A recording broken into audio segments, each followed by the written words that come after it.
Est-ce que vous arrivez à les joindre? On ne peut pas les rejoindre, ça passe pas. Porte hermétiquement fermée, les hélices du climatiseur ont cessé de tourner depuis. Même l'enseigne a été enlevée. Voilà comment les responsables de la microfinance ont payé leurs souscripteurs venus pour prendre leur argent. C'est aussi mon fonds de commerce. L'argent qu'un prenait pour payer est touché, donc présentement c'est très fort même. Nous sommes assis aujourd'hui là, vraiment, c'est sûr que tout le dit à pas marcher. J'ai signé 5 000 là par jour jusqu'à j'ai fini un 4. 6 mois, j'ai fini. J'ai commencé 5 000 par jour. 5 000 par jour là, ils ont dit 3 mois, j'ai commencé. Voilà d'autres encore, 5 000 par jour. J'ai commencé. Voilà, c'est ça là, c'est en vente, ils sont venus, j'ai signé 2 000. J'ai signé 5 000 par jour là, jusqu'à 6 mois. Je n'ai pas retiré mon argent. Lundi passé, ici, on m'a dit de venir sur un projet. Hier, on vient me dire qu'ils ont fui. Nous sommes à Grand Bérébi, à une 50aine de kilomètres de San Pedro. Ici s'est implantée clandestinement cette microfinance qui a pris pour cible les braves femmes commerçantes de poissons, mais aussi les pêcheurs avec la même technique d'approche. Quand ils sont venus, ils sont partis me voir où ils vendent. C'est ça. Ils ont dit, madame, il faut faire notre tontine là. C'est très bon. Si tu fais ça, tu as fait de l'économie, tu as avancé ton commerce. J'ai commencé 1 500 par jour. J'ai pris carnet de 6 mois. 6 mois, 2 fois. Ma camarade vient me dire, les gens ne baguent là. Il y a quelqu'un qui m'a dit qu'ils ont fui. J'ai dit, c'est ça là, c'est vrai, il ne faut pas dire ça. J'ai dit, tu vas me tuer. En tout cas, certains clients comme Dame Kouya Victorine ont vu l'arnaque à venir. Premier ici rentré, il a fait 3 mois. Les 3 mois, il a fait 500 par jour et j'ai retiré. Deuxième encore, il a fait 1000 francs par jour. 3 mois, j'ai retiré. Et le troisième, Dieu m'a gardé, il n'a pas menti. Quand ils ont changé les habits là, je n'ai plus le courage de mettre mon argent. Vraiment, moi, ça me fait mal. Je pleure mes soeurs qui ont perdu l'argent. Beaucoup ont été induits en erreur par leur propre entourage. Dame Koulibaly Tiefouré en est un exemple. Moi, il y a 200 et quelques mille ici. 280 000. Ce qu'ils m'ont fait, c'est mon propre frère qui m'a trahi. Tu comprends? Il m'a pris. Quand il m'a dit, viens rentrer, que c'est important, il a dit, il est paix. La semaine passée, je l'ai appelé. Il a dit, ah, mon frère, il est paix. Il dit, ma soeur, il ne faut pas avoir paix. Quand on va te donner ton argent, il n'y a pas de problème. Donc, quand la carte est remplie, il m'a dit, ah, amène la carte. Mais la carte, les dates, c'est décembre, il devait retirer. Décembre n'est pas arrivé. Très vite, nous tentons de les joindre, mais c'est impossible. Selon Oufouet Kofi, une autre victime, il y a eu un manque de communication à un moment donné. Moi, ma plainte contre l'État, c'est que hier nuit, après vérification, je vais sur le site de l'Autorité publique et je constate que depuis un certain moment, depuis 23 juillet, le ministère de l'économie et de la finance a pris le décret d'arrêter cela. Les victimes déboussolées ont décidé de porter plainte à la gendarmerie. À ce jour, une centaine de victimes a été enregistrée. Les activités, quant à elles, ont pris du plomb dans l'aile. Beaucoup de fonds de commerce ont été emportés. Un tour au siège de cette microfinance à San Pedro, le vigile n'a même pas eu le temps d'emporter son Nouveau Testament. Avec cette note, les clients comprennent aisément qu'ils viennent d'être grugés. Mais où et comment mettre la main sur ces délinquants, s'interroge-t-il.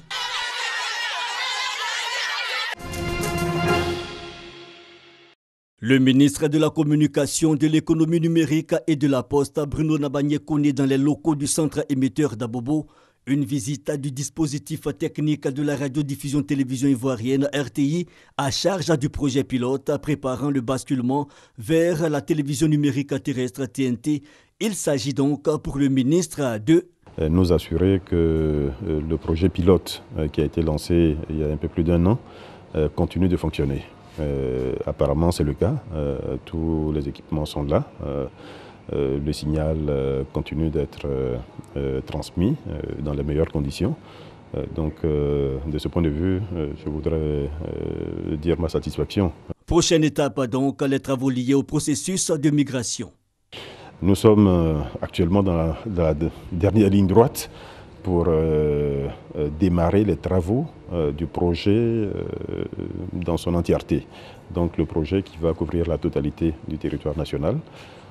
qui comprend la réhabilitation d'une trentaine d'émetteurs, qui comprend même la création d'émetteurs supplémentaires, je crois 4 ou 5, de façon à avoir une diffusion dans de bonnes conditions, avec une bonne qualité sur 100% du territoire national. Des travaux pour l'exploitation du réseau numérique, la période pour l'effectivité de l'opération est annoncée. Et nous pensons raisonnablement être en mesure de diffuser en numérique et en TNT vers la mi-année 2018 au plus tard. Un projet qui va conduire alors à une scission du groupe RTI, bientôt une société exclusivement dédiée à la diffusion. Nous démarrons les travaux avant la fin de l'année, ça je peux l'assurer. La direction générale va être désignée, je pense assez rapidement maintenant. Elle va s'adjoindre un certain nombre de collaborateurs, elle va recruter des équipes techniques qui pour l'essentiel sont déjà là. Donc tout cela doit se faire dans des conditions qui respectent les droits juridiques de la RTI. La nouvelle société de diffusion RTI qui va naître sur les centres de l'actuelle direction de la diffusion. Ma direction s'occupait de la couverture du territoire des programmes de la RTI. La nouvelle société qui va être créée va s'occuper de la couverture du territoire de la RTI, mais des autres chaînes qui vont être créées. Un appel d'offres est en cours pour la direction générale de cette société. Objectif, être prêt à la mi-2018 pour l'exploitation par la RTI et les chaînes nées de la libéralisation de l'espace audiovisuel du réseau télévisuel numérique terrestre. Comme tous les vendredis, la célèbre rue Al-Mutanabbi à Bagdad grouille de monde. Des milliers de personnes y affluent pour flâner parmi les étals. Malgré les troubles et les difficultés économiques, son marché du livre est toujours aussi populaire. Ali tient ce stand depuis des années. La rue abrite également l'emblématique café Shahabandar, vieux de plusieurs siècles. Des gens de tous horizons y viennent pour discuter, siroter un thé ou lire le journal. Pour ses clients les plus fidèles, le café fait partie intégrante de la vie intellectuelle de Bagdad. À quelques pas de là, sur les rives du Tigre, l'une des plus anciennes horloges du monde monte la garde. Le Kishla, site militaire ottoman récemment rénové, est devenu un endroit populaire pour les lectures de poésie et les concerts. Pour le saxophoniste Ahmad, c'est l'un des rares endroits où il peut jouer de son instrument. L'Irak est en proie depuis plusieurs mois à une vive agitation. Les tensions avec sa région autonome kurde sont à leur comble et les forces irakiennes intensifient leur assaut sur le groupe État islamique. Mais ici, sur Al-Mutanabbi, cœur culturel de la capitale, la vie bat son plein en musique.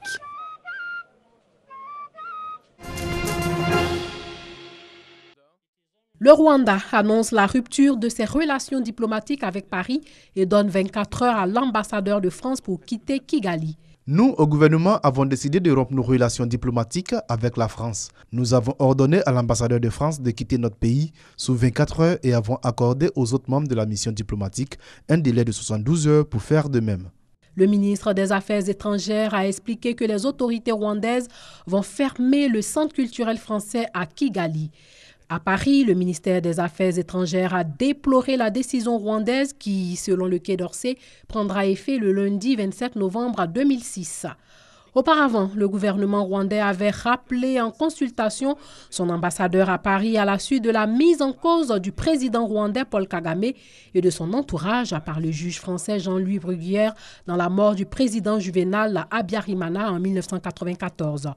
Le Rwanda a également accusé la France de chercher à renverser son gouvernement. Ces 12 dernières années, la France mène une guerre à la fois ouverte et clandestine contre le gouvernement rwandais en espérant le renverser et remettre au pouvoir ses alliés et auteurs du génocide. Des mandats d'arrêt internationaux pour assassinat ou complicité d'assassinat ont été lancés contre 9 proches de Kagame impliqués, selon le juge Bruguière, dans l'attentat perpétré le 6 avril 1994 contre l'avion du président rwandais et qui avait précédé de peu le début du génocide rwandais. En tant que chef d'État en exercice, Kagame ne peut être poursuivi devant les juridictions ordinaires françaises. Mais le juge Bruguière a écrit au secrétaire général de l'ONU, Kofi Annan, pour lui demander d'envisager des poursuites contre le président rwandais devant le tribunal pénal international pour le Rwanda. À Paris, le porte-parole du Quai d'Orsay, Jean-Baptiste Maté, avait souligné avant l'annonce de la rupture des relations par Kigali que le juge Bruguière a émis des mandats d'arrêt internationaux, mais qu'il l'a fait de sa propre autorité et en totale indépendance. Selon Kigali, les initiatives du juge Bruguière s'inscrivent dans le cadre des efforts de Paris pour dissimuler le rôle que ces militaires auraient joué pendant le génocide qui a provoqué la mort de 800 000 Tutsis et Hutus modérés. L'attentat contre l'avion d'Abiyarimana et Hutu avait été le prétexte avancé par les extrémistes Hutus pour massacrer les Tutsis à qui ils attribuaient la responsabilité de l'assassinat.